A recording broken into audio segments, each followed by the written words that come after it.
Okay, welcome to Brad's American Kitchen. This is my Anova precision cooker sous vide machine, basically. This is an old one. The one you have is likely much newer. But where do you start? Well, you start with your meat. This has become my favorite meat to cook, better than a ribeye, way better than a ribeye. Get this at HEB. So it's usually in the case. It'll say Wagyu fajitas, and I do not get it butterflied. I want it as thick as possible. But this is incredible. And I'm going to show you how I cook it. Okay. So usually I get mine already with the fat taken off and whatnot. Sometimes you can get it cryovac, a little bit cheaper, where you have to trim it up yourself. But you'll notice the grains in this run this way or thereabouts. So the first thing is this will not fit into this sous vide bag. Now, I do have a bigger sous vide bag that's wider, but if you do that, you're not going to get very many of those in your sous vide machine or in your tub, whatever you're cooking in. And I'll show you mine in a little bit. But so you're going to have to figure, okay, how much can I get in here of this effectively? Because I want to cut this into individual steaks. I can probably do 3 on this thing. So I'll cut like here and then here, and that way I'll have 3 of them. So when I cut my medallions, they'll be going like this. Let me cut it for you. Okay, got it cut into 3 pieces. And you'll see, obviously this will fit into, I'll need 3 of these bags to fit them in. But I want to cook them individually because each one of these will have their own crust around it. So the first thing I do, start off with just some kosher salt, right? And you want to coat, both sides of your meat. And this helps tenderize it. But you want to do all sides, right? You want to do even on the side, you want to do on the back. Sometimes, because these are fat, they have some sides. Look how beautiful that looks. It's incredible. It's going to be so good. And then after I coat it with kosher salt, lightly, you can see, you can see it on there, but it's not going to be salty, so don't worry about it. It's not going to taste salty. Then I just lightly sprinkle it with some garlic powder, and then whatever seasoning I choose to go with. I go with this Hardcore Carnivore Black a lot because it just puts a fantastic crust on. And let me go ahead and do this up, and I'll show you what it looks like when I'm done because I can't do this with both hands.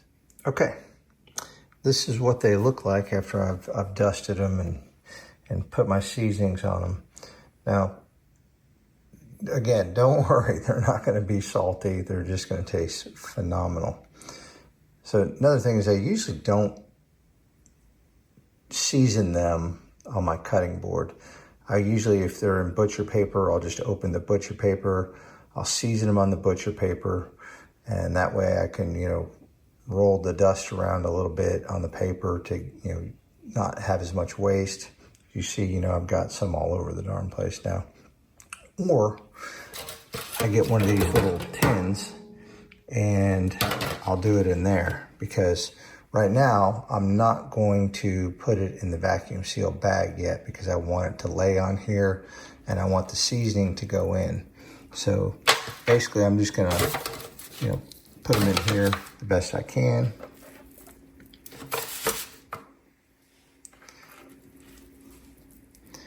And I'll just let them lay in here. Oops, yeah, see how this little side right here didn't get any on it, so I can just kind of get some of this off the board.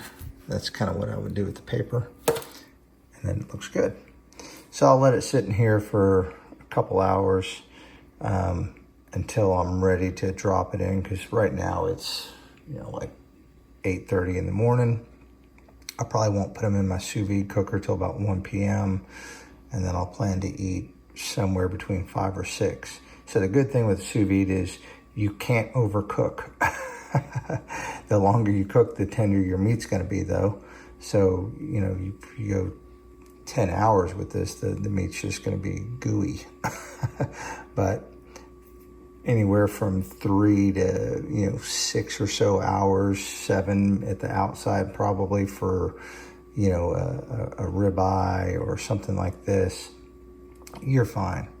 So that's the good thing. I just keep it in the water bath until I'm ready to sear the outside and we're ready to eat, because it only takes a few minutes to sear the outside, which you'll see there's a couple different methods, and maybe I'll do 2 of them. Anyways, this is where we're at until this rests for, you know, a few hours. Okay. It's now about 1 o'clock, and these have just been sitting in my fridge since roughly 8:30 this morning. And you can see that's Hannah upstairs singing. So they've just sat in there letting the rub soak in, and we're getting ready to vacuum seal them. So one thing I will note, when you're vacuum sealing and you're putting these steaks inside of the bag, always roll it over, you know, at least an inch to an inch and a half. That way you don't get stuff on where you're trying to seal it. So let me go ahead and seal these now, put them in here, and then I'll get back to you. Okay, got them all sealed up. I will say that I don't know that there's a rhyme or reason, but if you notice, I don't know if you can see it on here, one side is kind of like got a rough texture on it, and then the other side is smooth. I've always found that the smooth side up, when I put it inside, mine goes inside of here to seal it. Seems to work better, so I just kind of do that way. I don't know if that's a rule.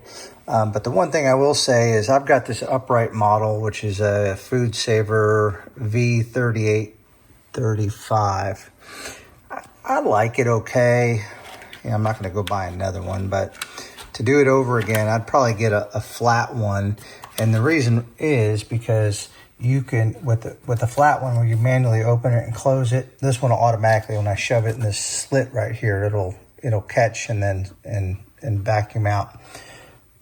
But if I had a manual one where I open and shut the lid to get this in there where I want it, I wouldn't waste, you know, an inch or more from where the seal is. I could get it a lot closer and have like a ½ inch up there. But that's just me. That's not a big deal. But here they are, all sealed up.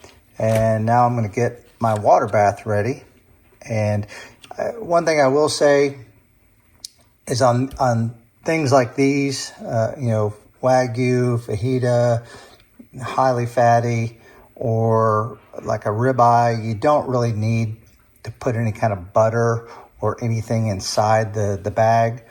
Now, if I'm just doing a sirloin steak or, you know, maybe a New York strip, I might put pads of butter all over the, you know, maybe 3 or 4 pads of butter. And usually I do it on each side, just to give a little extra fat in there when it's cooking. But something that's highly fatty like this, you don't need it. And I'm not even sure if you need it for the other ones, but I feel like you do, and I feel like it makes it a little bit juicier and tender, and the way it cooks inside the bag. But I'm going to go ahead and get my water bath ready. These are ready to go, and we'll go from here. Okay, I have filled my container that I use for a water bath up, and I've got my water heating up. This bottom number here is the set temperature. When I actually set it on my app, and there's a way I can do it with my manually also, where I can set the timer, and the timer just lets you know how long you do it. I have it set for 6 hours all the time. That way, usually I don't cook more than 6 hours. Occasionally I do. But the top number is the actual temperature. And you can see it's going up. Now, on whatever container you use to cook in, and that you're going to be filling with water, you're going to have to trial and error test to see where it is. On the actual machine itself, there is a max fill line. Mine's right here. It'll say max fill. You don't want to go over that, but you can see I've still got 1.5 inches. But you want to test where you want it, because once I put the food in here, it's going to go up closer to 12 quarts, to the 12 quart mark on mine. Now this is a 12 quart Cambro, it's just, I don't know, acrylic or whatever. I cook mostly in this if I'm just cooking for our family. But you can see it doesn't give you tons of extra room in there. So if you have an oblong one, you're somewhat a little bit better. I do have a huge one, so if I have guests over and I'm cooking like 8 or 9 steaks, it's 3 times the size of this thing. And this Anova cooker will keep all of that water at a constant temperature. But you just got to kind of play with yours and see what level, because you want the water to completely cover your meat. So that's about all there is to this. Oh, I guess I will say that on mine, yours may be different, but this is an older model. This little wheel, as you can see, will change the set temperature. So I don't like how it does it, but there we go. Got it back to 131. And you can do that, I think, if you push over here where there's nothing there, but if you push there, then you can change the timer. I'm not gonna mess with all that. Yours may be a little bit different anyway. Now, you don't have to have a racking system. I know that you have one, at least the person that I'm specifically making this for has one that I gave them, and I would highly recommend using it. I love the racking system because it makes it cook much easier, and and more. If you have a bunch of just stuff thrown in there, I just don't like that. I worry about them touching each other. This keeps the meat from touching each other and allows water to flow in between. And I have extra racks over here that I'm not using this time. Sometimes I'll just put the extra racks on top just in case. There shouldn't be any air in there, but just in case something were to occur and it would float up. I don't know. I just do it that way. At least I know where they're at. The racking system I have is the Lapavi L10. I have a bigger one too that was gifted to me. But look at the model numbers. If it has L in front of it, it has marine grade stainless steel. Some of the other models are not, and eventually they will rust. I've had this one for over 10 years and there's not a speck of rust in it. And I will say my Anova sous vide cooker I've had for over 10 years and it still runs perfectly. So anyways, I like to put mine in a rack. It makes it a lot easier to get in and out and to, so they cook evenly. So I highly recommend you use your rack. I got my water already up to temp and I was about to put stuff in, but I wanted to point something out, so I shut it off. You'll notice there's a little slit right here. That's the only place the water comes out. So the slits on the metal are where the water gets sucked in, but on the plastic right there is where the water actually gets pushed out of. So let me put this back in here, crank it back on again. And the reason I tell you that is because I will aim it. And it does unscrew, which I'll show you all at the end when I'm cleaning it, which you just dry it out really, but I do unscrew that plastic cap. But I tell you that because I will turn it to whatever direction necessary so I get a lot of circulation inside my water. But I'm gonna go ahead and put my rack in the water since I'm up to temperature now, and I'll show you what it looks like. So on mine, because I have limited space in here, I kind of put mine catty corner because I want a lot of airflow, or water flow, I should say, in there. And you see how I've got ripples in the water. I just kind of turn this a little bit so that, you know, I can see what gives me the best water flowing around in there. Because once it's in there, you see it's got plenty of room for the water to get around. And when you first put it in, your temperature is going to drop, you know, a degree or two because you just put a cold item in the water. But once it gets back up to 131, it will stay at 131 constantly for as long as you have something in there. There are times where I will do what they call a 3-day chuck roast. And the purpose of that is, and I've switched to 2 days now, by the way, instead of 3 days. But I've done both, 2 and 3. I'll put an entire chuck roast in there uncut, but because it's such a huge piece of meat, it takes that long to cook it solid and perfectly throughout the entire meat. So a 2 or 3 day chuck roast, it's like the poor man's prime rib. It comes out fantastic. So you take a cheap piece of meat and you turn it into something fantastic by just cooking it for 2 or 3 days. So maybe I'll do one and put a video up of that one of these days. But now I got my water almost at temperature. I'm done. I mean, as soon as I put it in, I'm done, and I can go about my day and do whatever, and I don't have to worry about it overcooking. I'll take a short clip once I take it out to show you what the meat looks like, and then we'll get to searing, and I'll do my sear 2 different ways. Okay, see you in a few hours.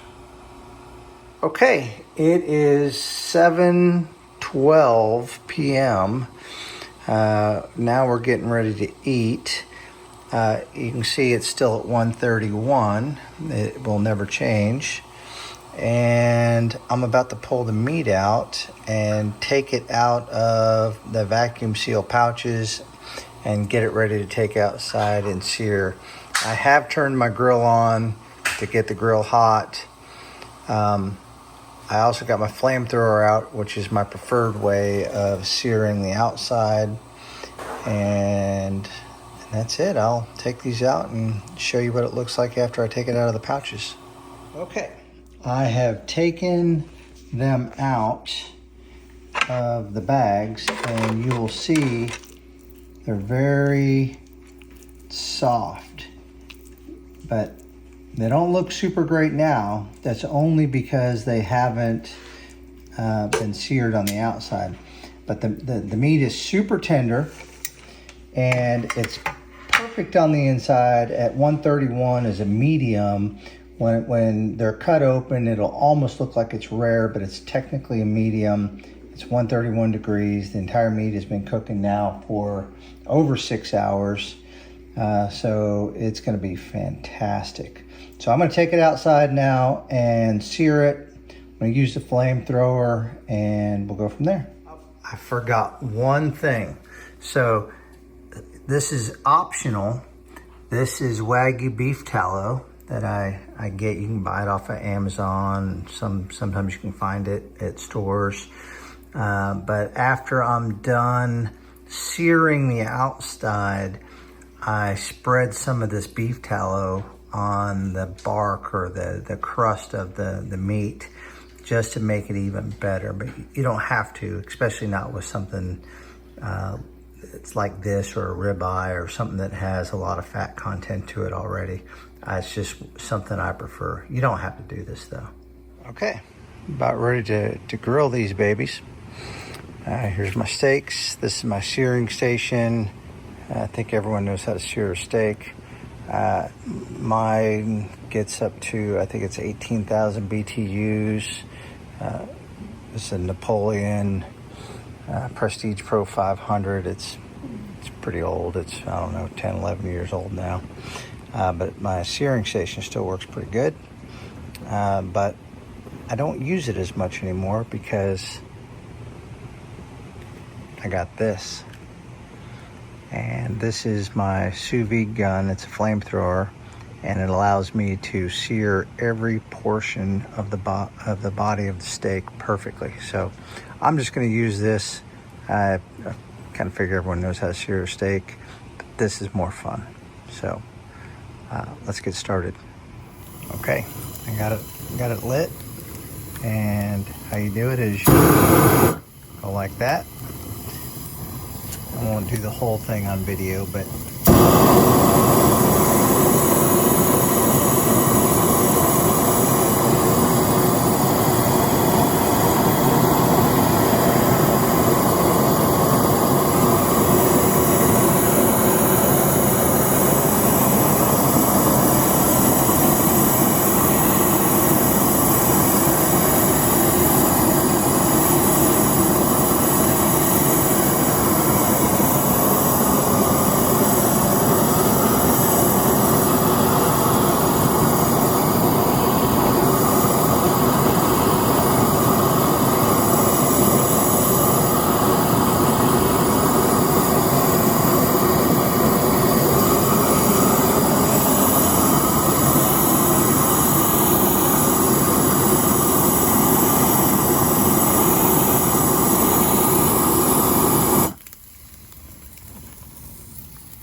so you can see the lines that I'm talking about on the steak, which are the lines of the grain. So we'll be cutting across it to make it more tender at the end. Now let me do the other side. Okay.